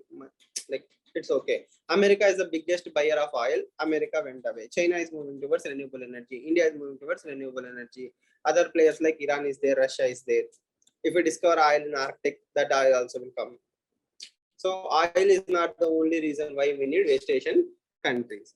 So even West Asian countries have realized this. We also have realized this. It's a quid pro quo. At least until 2040, where renewable energy will become the norm, India needs oil. Yes or no? Till 2040, we need oil. After 2040, we may not need oil. But till 2040, we must make sure that this region is very closer to India. Second thing, religious aspect. India is home to the second largest minorities in the world. Yes or no? We have around 20% of population of minorities. All these are Islamic countries. So there is a direct relation. And lots and lots of Indians are working in this region. Okay, we even have movies, right? Dubai scene. Yes or no? So going to Dubai is a dream for a lot of people. Okay, going to Dubai and becoming rich. Even today, there is a huge amount of diaspora. In Indian Express yesterday and today, there is an article that Qatar is conducting the Soccer World Cup, and a lot of Indians have died in the construction of the stadiums. They are involved in that region. So diaspora is one thing. Kerala economy is based on diaspora. Yes, so Kerala, the most progressive state in India in health and education, is getting a lot of money from diaspora. And India is also the largest receiver of money from our remittances anywhere in the world. So not only USA, this region also contributes a lot to Indian economy. So for all these reasons, this area is important. Anything else? Okay. One of the most interesting countries in this entire region is Israel. Israel and India have technological, strategic understandings. We get technology. For example, Israel have a lot of startups. India is also having a lot of startups. So Israeli startups and Indian startups can collaborate with each other. We get technology, agriculture, weapons. Yes. Pegasus. Pegasus also came from Israel. What is Pegasus? I told. Pegasus, I told. Stuxnet, I told. Pegasus only, I told. When? In the starting. In DNA classes. Okay. You can understand in Israel is a very important thing. And counter-terrorism is also a key area where we are working with all these nations. Apart from this,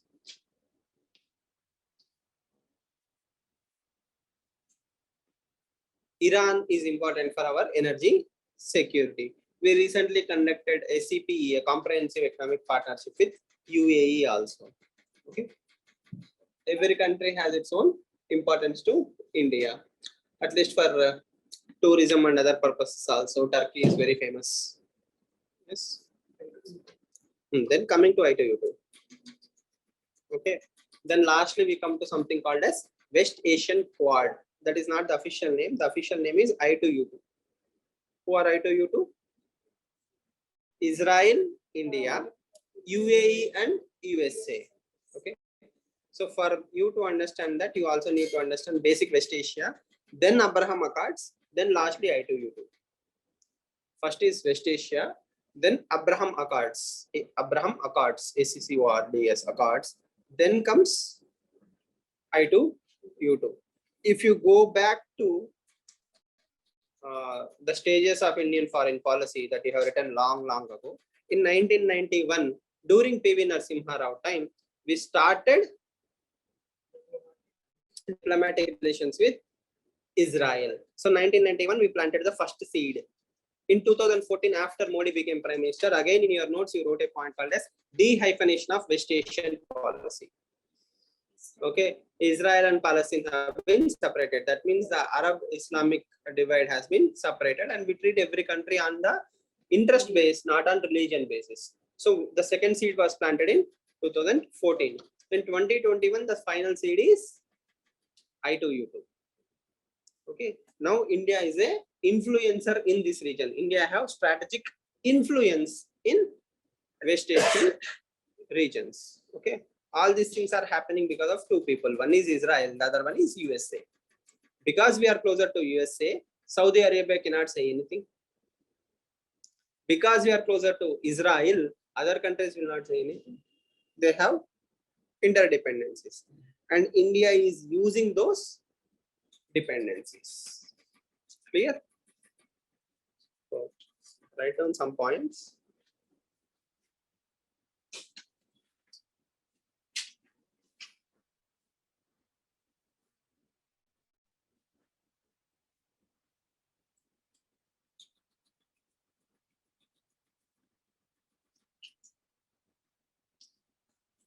Post 1991. Post 1991. The India-West Asia relations. Post 1991. The India-West Asia relations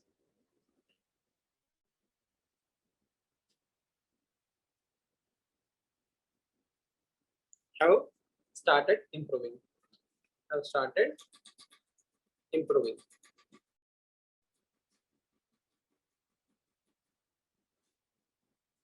Okay. Next. It is a geostrategic. It is a geostrategic location. It is a geostrategic location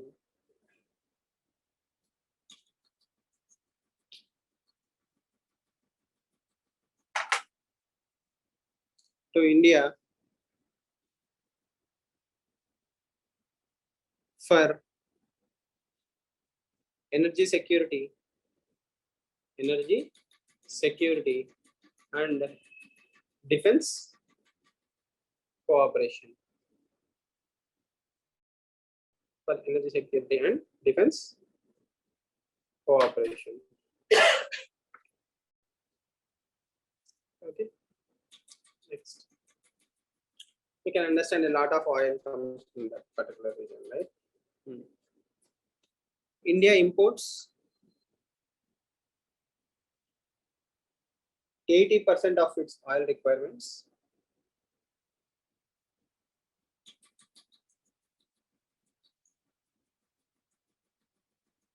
Of which around half of it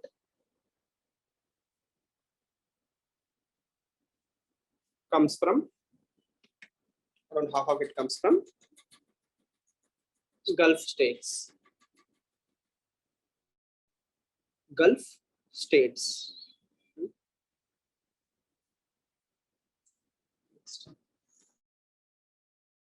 The sovereign wealth funds. The sovereign wealth funds.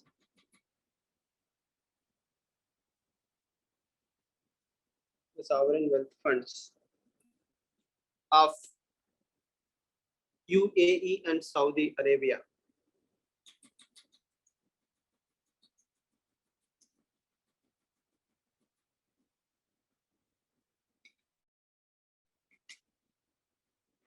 Are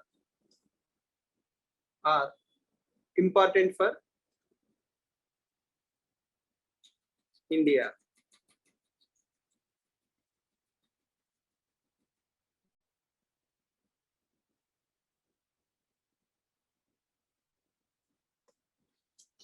India offers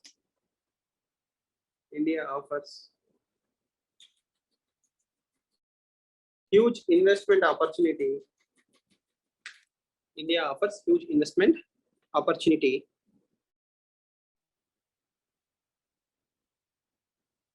for these funds.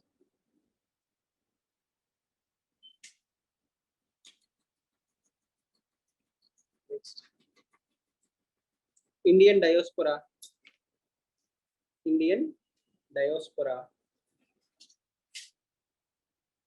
is important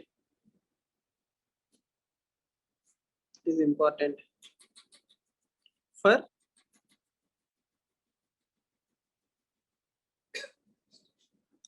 remittances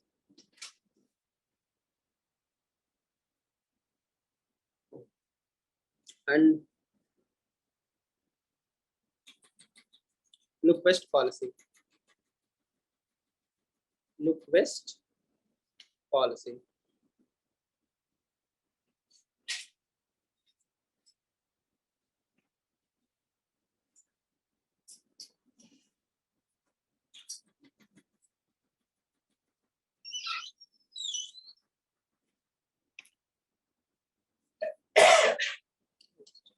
This region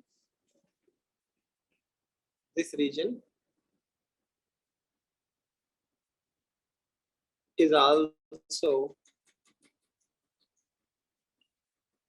important for connectivity projects.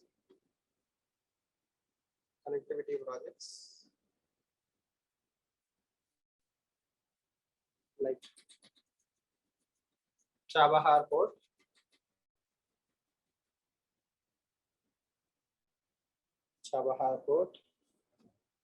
and international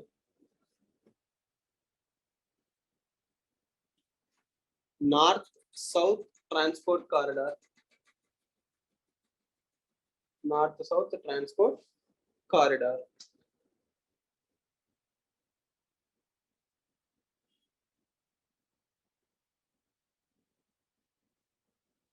Yes. So you also remember Chennai to Vladivostok.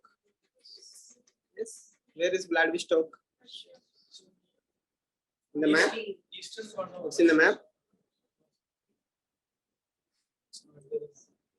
No, right?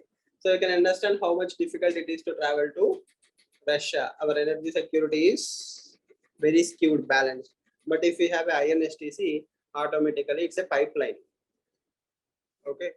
Or transport corridor, technically you can get oil or energy resources through West Asian region. Iran is a major player for India's energy security. And again, Iran is a very important player for accessing Afghanistan and Central Asian countries. Okay. And Iran is also important to sandwich Pakistan. If you look at the map, if we cut the access of China and get more access in Afghanistan, Pakistan will be encircled by India and its friends. So that is why West Asian countries are important. Next.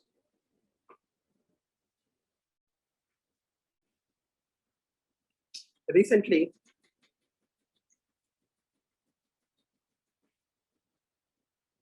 India concluded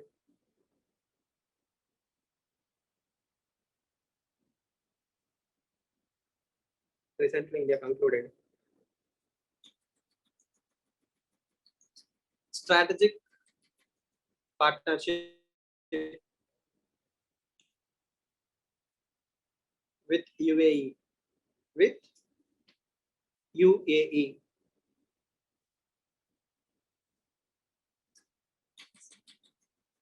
UAE. Okay, next.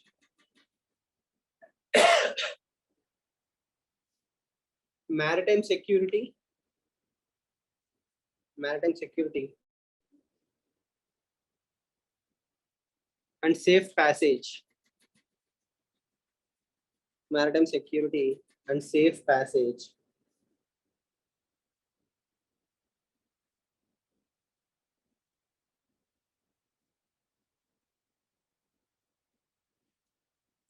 Safe passage. Safe passage only, right? Safe passage through Persian Gulf. Where is Persian Gulf?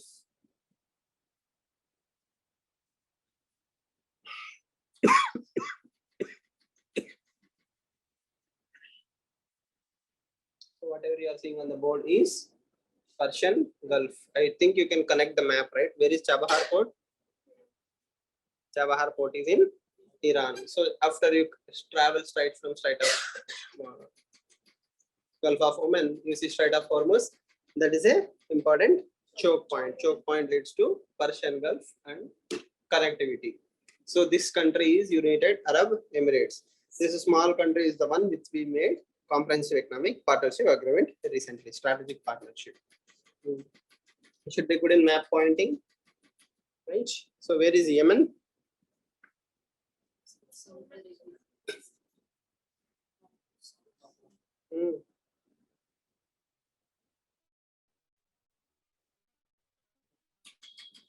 So again, you can connect the dots. So Yemen is in below the Saudi Arabia. Right now, the map we have seen is Strait of Hormuz and Persian Gulf. Okay, and the Red Sea. Everything is important. This red line is more or less Suez Canal. Yes or no?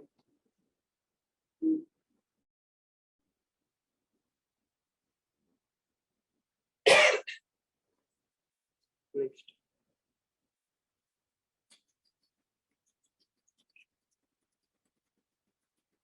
Diaspora point you have written, right? Diaspora is important for West Asian policy. Maritime security you have written. Money we have written, like how money is important from sovereign wealth funds. Energy security you have written. Next. Defense cooperation. Defense cooperation and counter terrorism.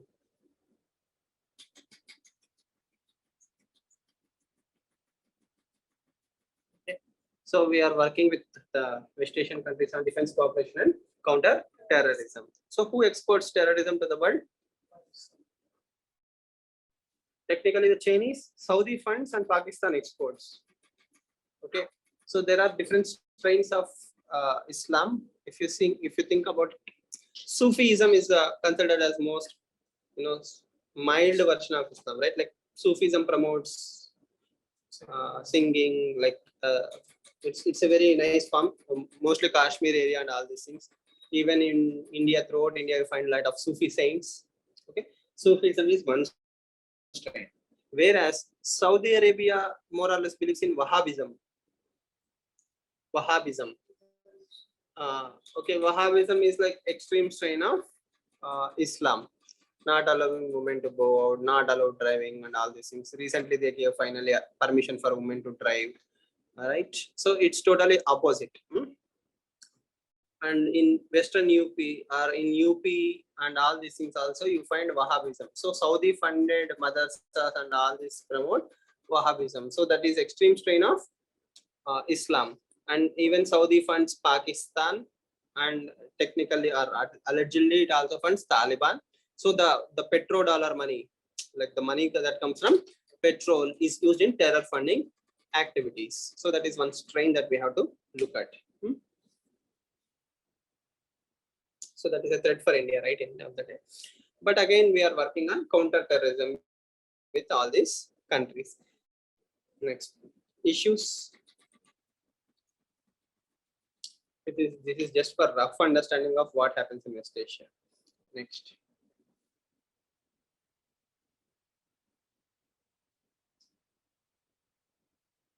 Diaspora issues. First point is diaspora. Human rights.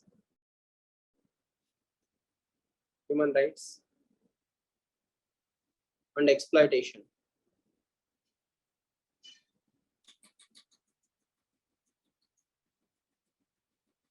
Diaspora, human rights and exploitation.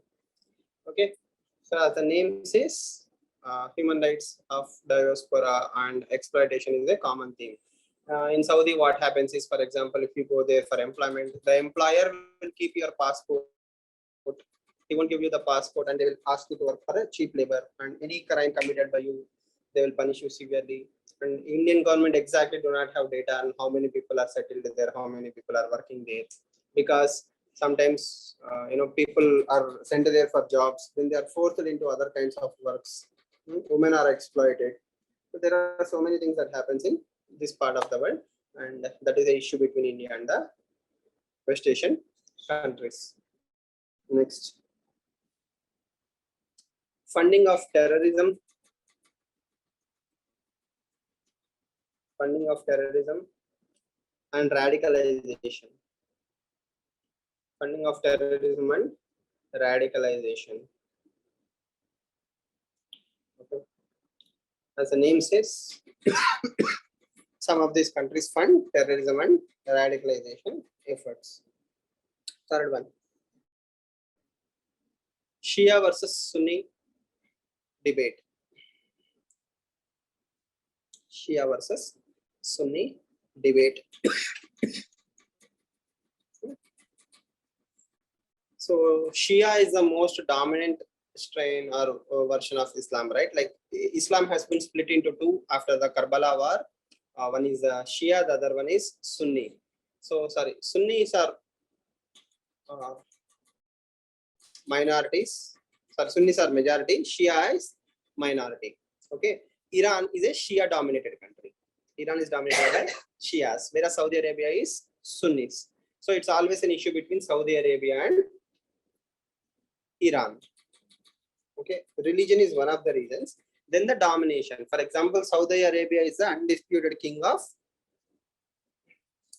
Middle Eastern countries or West Asian countries. The reason being, it is also the place where the two of the most holiest shrines of Islam is there, Makkah and Medina, right? So Saudi Arabia holds de facto, dominating power on the Islamic world because of its what? Geographical proximity. Okay, and Saudi Arabia is a Sunni dominated world, whereas Iran is a Shia dominated world. So there is a cold war within the West always, that is Shia versus Sunni, Saudi versus Iran. So whoever Iran supports automatically opposite to Saudi, and Saudi is backed by USA. Saudi is backed by USA. So Saudi and USA are on one batch. Obviously, Iran, Russia, China, Turkey, all these batches, one more batch. Okay. So the Cold Wars. If you see Yemen, right now, Yemen human rights crisis is happening. I told you, Yemen's human rights is because Shia versus Sunni. That is Iran versus Saudi happening in Yemen. Okay. And Saudi wants to be a de facto leader.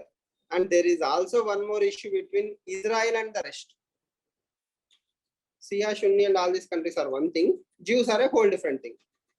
Israel is a Jewish dominated country, right? They literally carved themselves out of the Gulf countries.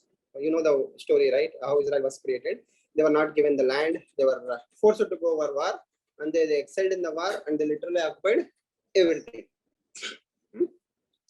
So again, most countries don't like Israel. So religion plays a huge amount of determination in foreign policy.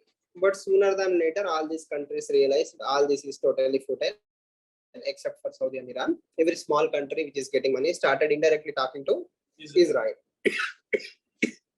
Now they are talking officially, that is I2U or Abraham Accords. Sorry. So remember, two friends are there for USA in the West Asia. One is Israel, the other one is Saudi Arabia. So if USA have to choose one country, it will choose Israel. Israel, though, is very small, it is very, very, very powerful. It contributed more Nobel laureates than any other country, except perhaps USA. Okay. Jews are a very powerful lobby in USA, and they want big companies. For example, Mark Zuckerberg, Einstein, Daniel Radcliffe of Harry Potter, everybody is a Jew. So Jews are very powerful, and they literally own the east coast of USA. So Jews are a powerful diaspora and a lobby. They dominate India, USA-Israel relations, and automatically US and Israel are very, very closer to each other. Saudi is also close to USA. Okay. Then Iran and USA relations are shaky. There were one time a very best friends. Okay, till 1978, Iran and USA were like Jviru. Okay, like the closest of the friends. Then everything changed. Now they are projected as the enemies. Ayatollah Khomeini and fatwas, USA, nuclear deal, lot of drama is happening. But the crux is Saudi is one group, Iran is one group. There are certain backers for Iran, there are certain backers for Saudi. So all this will spill into India's relations. If we talk to Iran, Saudi will be upset. If we talk to Saudi, Iran will be upset. If we talk to Israel, Palestine will be upset. Palestine issue will affect Indians. So much complexities are involved in the entire Shia Sunni debate, that is Saudi versus Iran debate. Next. Chinese footprint. Chinese footprint in USA.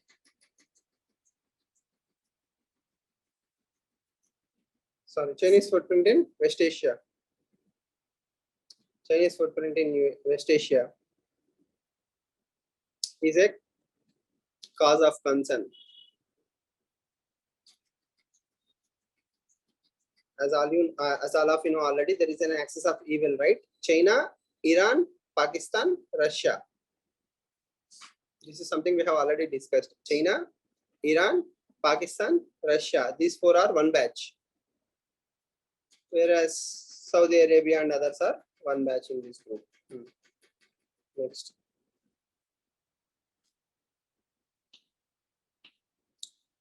Sanctions on Iran. Sanctions on Iran affected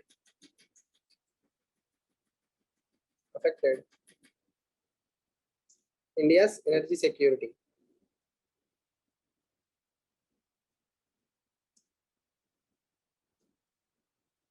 Okay. Next, armed conflicts. Armed conflicts in this region converted into humanitarian crisis. Converted into humanitarian crisis. Okay. Next. The closeness of Gulf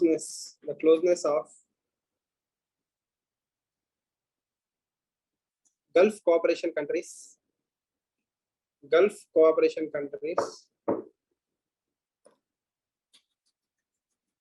closeness of Gulf cooperation countries and Pakistan.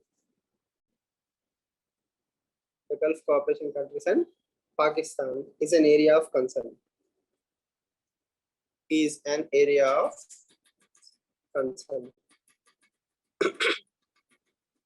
Okay. Next. What other issues are there?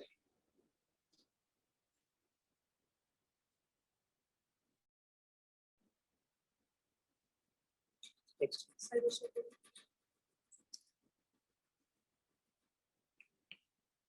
Delay in completion of projects. Delay in completion of projects. Example, Chabahar project.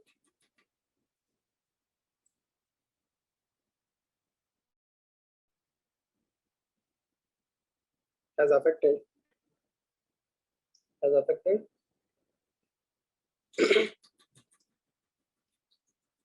energy security and connectivity. Energy security and connectivity.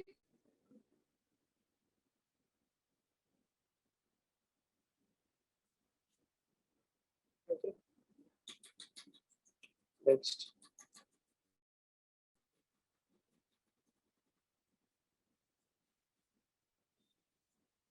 Way forward.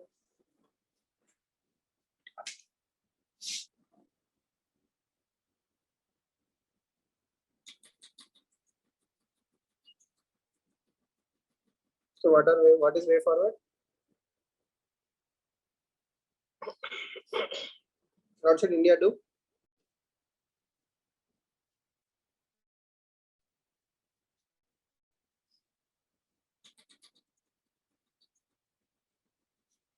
What should India do to have a better relations in West Asia? After all these classes, you are still confused, no, right?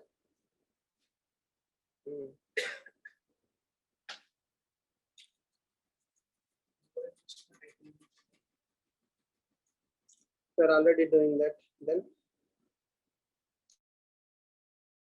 same concept, right? Like we have to keep talking, we have to balance with one strategic autonomy. You should not get into the sectarian wars. Okay, you should not enter into the Islam Shia Sunni debate. You should talk to everyone. You should focus on issue-based alignment, right?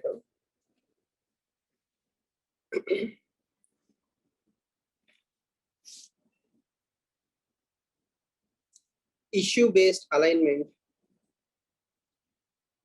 Issue-based alignment with the Gulf countries. Issue-based alignment with the Gulf countries. And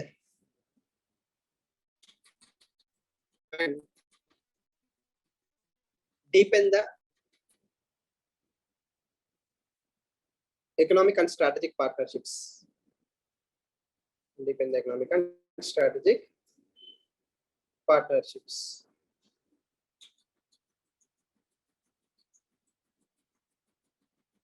Next. Soft power. What can be soft power between India and West Asia? P2P, B2B, people to people, business to business. Islam, religion is a very important factor. We have a lot of common things, right? West Indian destinations. A lot of Indians go to Dubai and all these places to buy gold, hardware. Yes.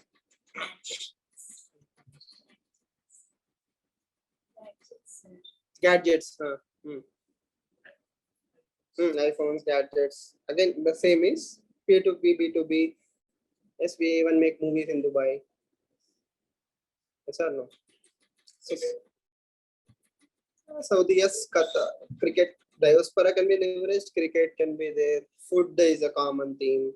Then most important thing is Islam, right? We can, religion can be leveraged. Tourism.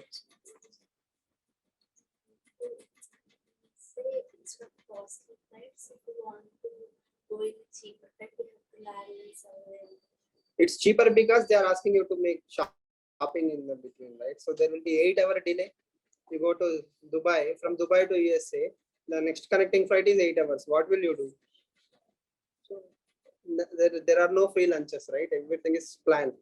Okay, there is no such thing as cheaper flight. The reason is when people stop, some people will buy. So for the first time flyers, they will be excited. Oh, Dubai, oil, gold, yes, right? Gold smuggling is also an issue, right? Yes.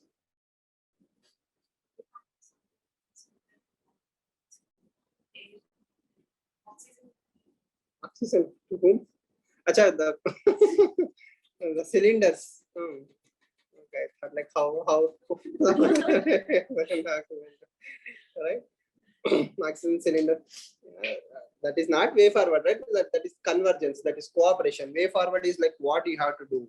Convergence, you can think of 10,000 things, right? So how we are always closer, so on and so forth. Yes, we helped a lot of these countries, and they also helped us during the COVID pandemic, second wave especially. Second wave, they supported us a lot. And see, there is a direct link between so many religious charity institutions and Indian countries. Like, again, if we call it as roti beti ka rishta, so a lot of Indians marry people from these regions. Even in Hyderabad, you can find a huge amount of diaspora from Iran, Saudi. Yes. Kuwait. Yeah, again, the entire region is very famous. You will be surprised if you go to Africa relations, you will find people in even the remotest countries.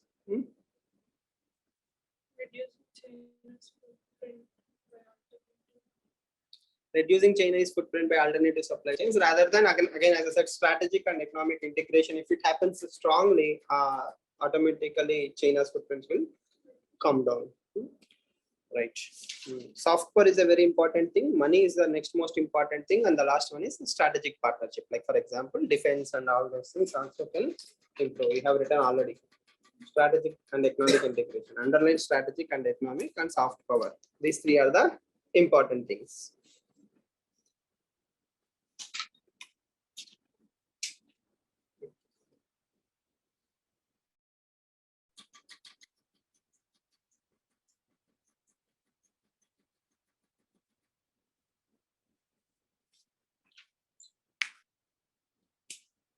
Right down. Abraham Accords, ABRAHAM. Abraham, ABRAHAM. Abraham Accords.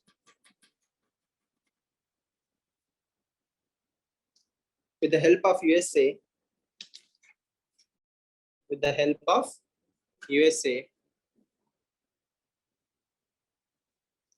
relations between USA, sorry, the help of USA, the relations between UAE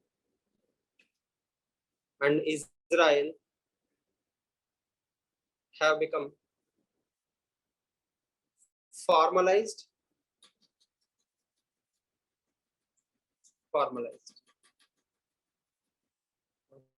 Okay. So that is the underlying concept of Abraham Accords. So simply remember, if you see the map, Israel, where is Israel? Okay.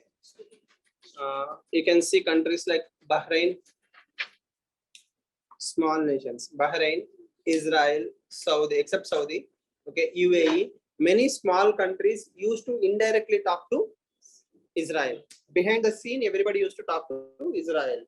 Because I'm an Islamic country, if I outrightly talk to a non-Islamic country, that might look bad. So I used to indirectly talk. Everybody was happy talking behind the scenes. Now, thanks to USA's friendship, they are directly talking to Israel. So this directly talking to Israel is one thing, but UAE talking to Israel is a very important change. Okay, USA brokered this deal. Donald Trump specially promote. I mean, he brought this dialogue into forefront. Like Abraham Accords were possible. Now that a lot of Gulf countries are talking to Israel, India, USA, and Israel are already talking. Now we have formed a group. That is I2U2. Okay, see, West Asian countries, we have good relations. USA, we have good relations. Israel, we have good relations. Now that there is a direct good relation between Israel and West Asian countries, we can combine them. Okay, that combination is I2U2. Earlier, we had 3 different good relations. Now we had only 2 good relations. Why? They also now started having good relations. That is the simplest story you can remember. The advantage is India have a stationary friend, that is Israel. India can always rely on Israel. Israel and Arab countries are talking to each other. India can rely on Israel to get things done in West Asia. That is how Abraham Accords work. So tomorrow we'll see the map and continue the discussion. It will make more sense. Okay. Any questions in whatever we have discussed today? So, I am not sure how much of you are remembering like the earlier discussions. Whatever you have discussed earlier, you should remember that also. There is no need for you to push yourself because IR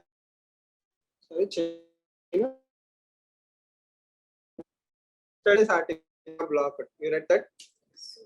Did you understand that? 126667 resolution. You understood? Today? What is there? About China not balancing. Way forward for India to be China in that regard. Okay, so take down a question.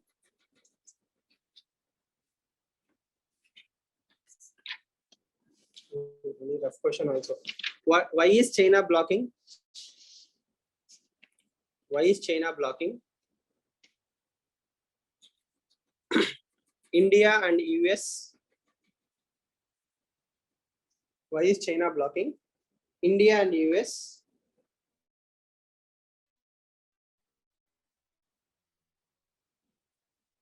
Resolutions in UNSC. India and US resolutions in UNSC.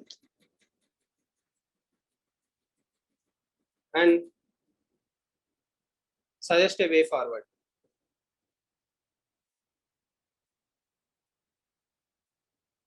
Suggest a way forward. So if you read yesterday's and today's Hindu, you should be comfortably able to write that answer. 150 words, 10 marks. 10 marker. Okay. The greatness lies in summarizing things, not in expanding them. Things should be made simple, not simpler. Okay. 10 marker. Write it in a A4 sheet with margins, everything. Send a scanned copy if you're online. If you're offline, show it the answer tomorrow. Okay. And in margins are on 4 sides. Like it should be like a proper UPSC answer. Not a rough. We'll see how much you understood by reading that articles. Right. See you all tomorrow then.